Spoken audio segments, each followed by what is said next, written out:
Folks, we had some very serious breaking news today from a Pennsylvania McDonald's. The once and future ruler of the free world was there showing Kamala Harris up, working the fry machine. Here's Indy's here. This is Indy. She has an apron for you. And good job on the first day. I think I should take President Trump. Should I take off my jacket? I think so. The press wants to see this.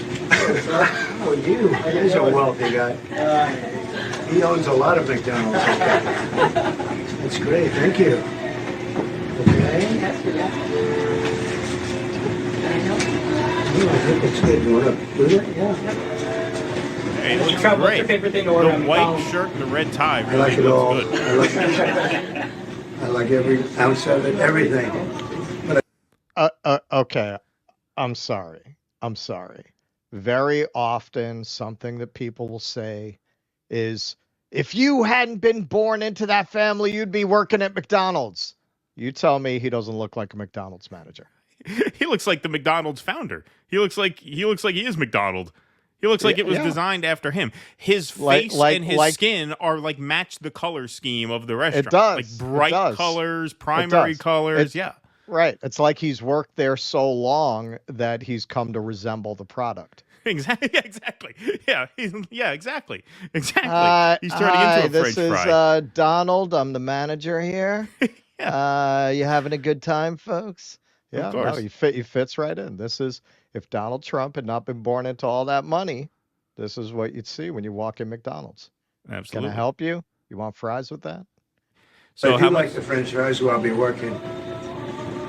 I listened to Kamala. She said it was so hot. It was so hot. It was such a tough job. But then you have a man that's been doing it for many years with the French fries, right? I want to learn everything. I'm going to learn how to do it right now. Thank you. Welcome here. We gotta hit that timer. Bring that one up. I'm gonna take care of these. Okay. Look at it. He looks right at home. He really does. Look at He's that. in heaven. He's in heaven. Right there. Got it. I don't know if this is the best marketing for the MAHA, the Make America Healthy Again contingent of his base. Probably not. Probably not. They should have had RFK taking the orders. All right, I'll pull her out window one. $13.49. No. This isn't the intercom. This is my voice. No, it's not. I'm coming through just fine, believe me. Barbecue or honey mustard. Yeah. Now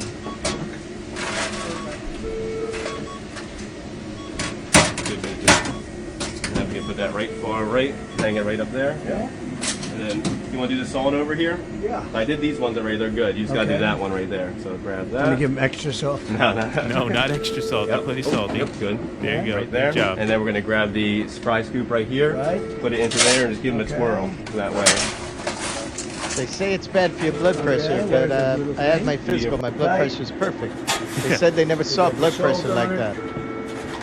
It was the best blood pressure ever. Never touches the human hand. Nice and full.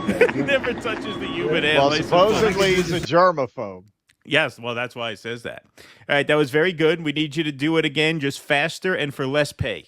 Yeah. Faster and for a lower hourly wage. That's my only two notes. I must say, as somebody who on occasion in the course of my job have to go up to people who are famous and interact with them, and it can be very nerve-wracking. Sometimes it is, sometimes it isn't.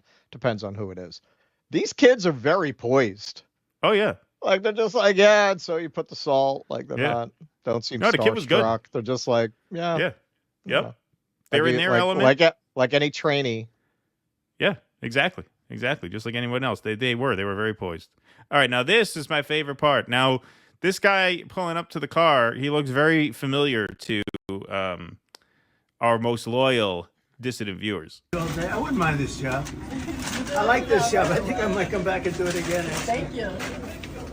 Look at that. Look at that. How are you? Thank you, Mr. President. Nice to see you. How you You made it possible for ordinary people like us to meet you. You're not ordinary. I mean, thank you so much You for are not everything you're ordinary. doing. I can see. We pray for you, and you are the type of person we want to be the president. Thank you very much. Thank you so much. So nice. Thank you very much. Yeah, I took a bullet. That's right. Thank you, Mr. President. When you think about it, I guess that's right. Thank you. Thank you very much. When you right. I guess that's right. He looks just When like you think Sammy, our about it, patron yes, caller. that's right. And he really Yeah. does look like Sammy. I'm not just saying it because Yeah. he's Indian and Sammy's Indian. We met Sammy at our live show, and he actually does look very much like Sammy. Same joyful, happy-go-lucky personality, too. How do we know? Maybe it's Sammy. Maybe it is. Maybe it is. Same We gotta ask personality, him. too. Very Sammy, if you're happy-go-lucky. watching, call in later. We want to ask you. Yeah. Is you in the clip. So there's Trump putting it in a shift at McDonald's. Now, we're going to cover maybe on Tuesday some of the joyless, humorless lib takes on this. How much you want to bet there's at least one major headline about this from a lib outlet? Do you want lies with that? I guarantee you that there's at least one headline. Do you want lies with that? That's a pretty good prediction, man. Yeah. Listen, I don't think you can do this if you live in a state where gambling's illegal. You should move to Vegas because bookies will take that bet. Yeah. I mean, I think it's a good bet that there will be at least one. I think that's a pretty good bet. Yeah. And you could get sick odds on a bet like that. Yeah. And maybe it's on Huffington Post right now. That seems like a headline they would run. HuffPost.com. Let's see. What's there? No. Fascist fright. Trump doubles down on enemy within threat. So, no. Yeah. Not yet. Not yet. Give it a day. No. And he also, there's a clip of this where he's saying that Kamala, and I guess this was part of the whole point of doing this, they're denying that Kamala ever worked at McDonald's, which she has literally cribbed a story from MLK and claimed it as her own. So it is entirely plausible that she lied about having worked at McDonald's. Well, when did she say she worked at McDonald's? How old was she? In college? I guess when she was in high school. Or high school. I'm assuming high school. So would that be on that's her my parents' assumption. tax returns? Because you don't pay. Do you pay taxes if you're 15 or 16? I forget how that works. Yeah, I mean, you're going to file a return. They're saying, especially because she would have been in Canada then, right? Wasn't she? Aren't those her Canada years? I don't know. She was in Canada for a long time. I think those were the years. I think when she was in high school. Interesting. So they would definitely have some record with the healthcare. Yeah, there's got to be a record of it somewhere. They're saying there's no proof that she worked at McDonald's, and they're saying that proves she made it up. That is completely to form. I'm not saying she did, but is she someone who would totally make that up? Yes, she is. And then she said on a talk show that Emhoff, when he wasn't, before he was molesting nannies, actually won Employee of the Month at McDonald's. She makes a big point of that he earned everything he had. She says they have a photo of him as Employee of the Month. So maybe he did. But yeah, brown noser. Yeah, yeah, exactly. But would she totally make that up? Yes, she would. Oh, by the way, since we're talking about McDonald's, I had Jake check this out. So there's a channel I like to watch, Evil Food Supply. They were the ones who made me never want to touch oat milk. They just dropped a video about McDonald's fries. It's going to make you never want those fries. Wow.